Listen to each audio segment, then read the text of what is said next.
Hi, I'm Kevin Hill, and today we're going to start a brand new painting together. Now, last time you guys voted to do a nice little winter landscape, which makes sense for about the time we're in right now.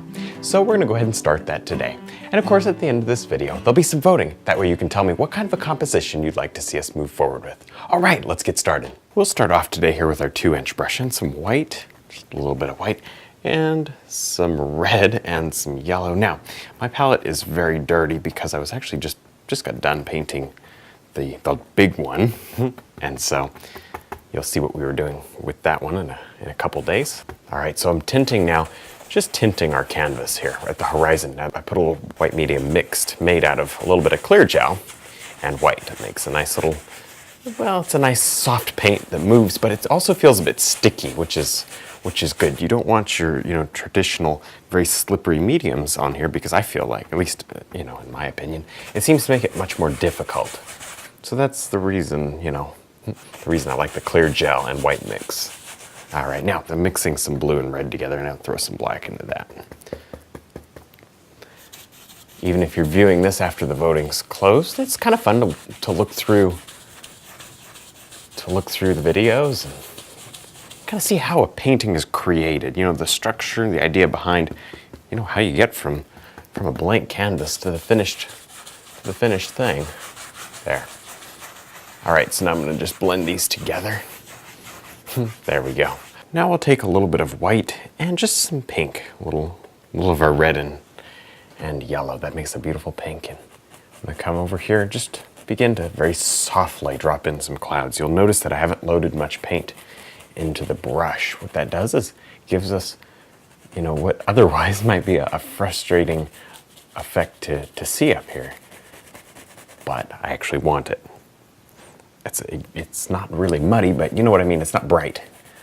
It's not bright. So, and I get this question all the time, about having muddy clouds or clouds that just don't show up very bright. Well, okay, a lot of the time we do want them to show up bright, but every once in a while, you kind of want those softer clouds, and that's what we're doing here. And I'll show you why. And I want them, for the most part, probably low hanging. That's just my thought, at least. I kind of have an idea. Because this is a dusk, I think this is either very early morning, probably dusk, just before the sunset really starts. At least around here I know that you can see just, not all the time, but every once in a while, you can see just a few stars in the sky. So I'm going to throw them up there, and I think they'll look good. I can always, kind of paint over them if we don't like them, but let's see what they look like. Now, obviously, I'm just putting in the whole sky, and then you guys are going to have to tell me what's going to go in here. I did tint the canvas down here as well with a little of the sky color. It's not water, it's just, something to, just an underpainting, a shadow for snow or whatever else needs to go in there.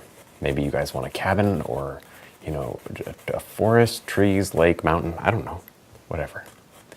You'll tell me.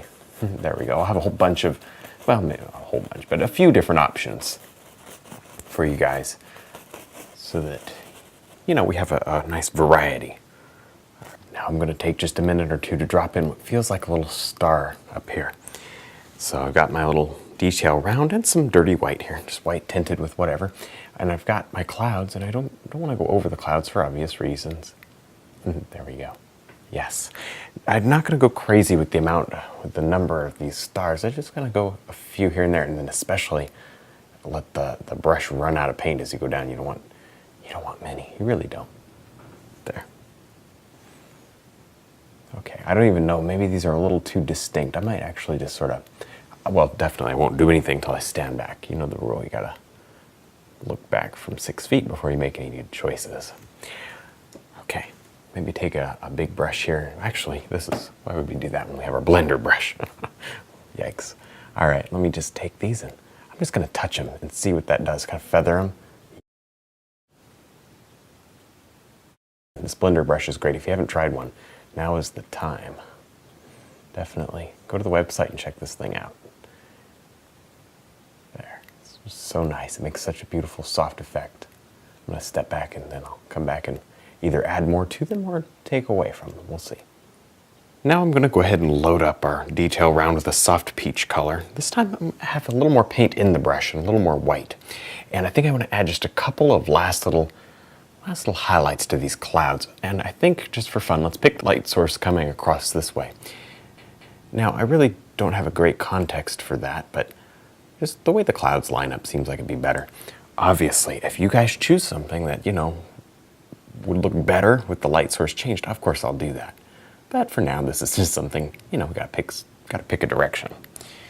There. Pretty. Oh, wow. Love this brush. Love this brush. Even on that big painting, this brush has been so incredibly useful. There. Good, good, good. All right, maybe right over here. It just helps to make the clouds pop a little, create a little more depth in the sky than we had. There. So pretty. Okay, what do you think? Maybe just, I wipe off my brush, maybe just another, little bit right in there. You don't want them to look weird, you just want a little bit. There. All right. That gives that feeling of, I don't know, a little extra light sort of bouncing through here. I think that'll be pretty with whatever landscape we stick around it. All right. So fun.